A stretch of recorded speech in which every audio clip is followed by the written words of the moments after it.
8 জন পুরুষ বা 18 জন বালক একটি কাজ 36 দিনে করতে পারে।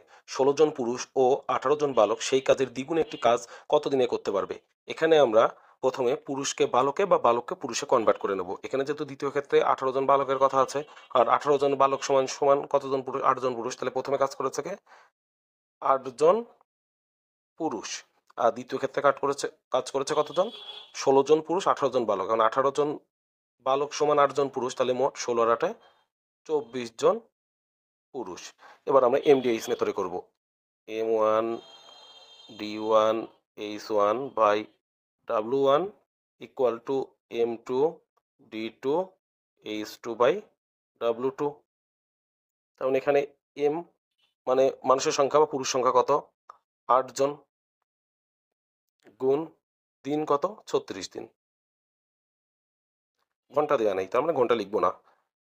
কাজের পরিমাণ কত? ধরে নিলাম 1 ইউনিট। ইকুয়াল টু M2 কত? দ্বিতীয় ক্ষেত্রে কাজ করেছে 24 জন পুরুষ, ইন্টু কত দিন, তার মানে আমার D2 লাগবে। আর H2 দেওয়া নাই মানে নাই।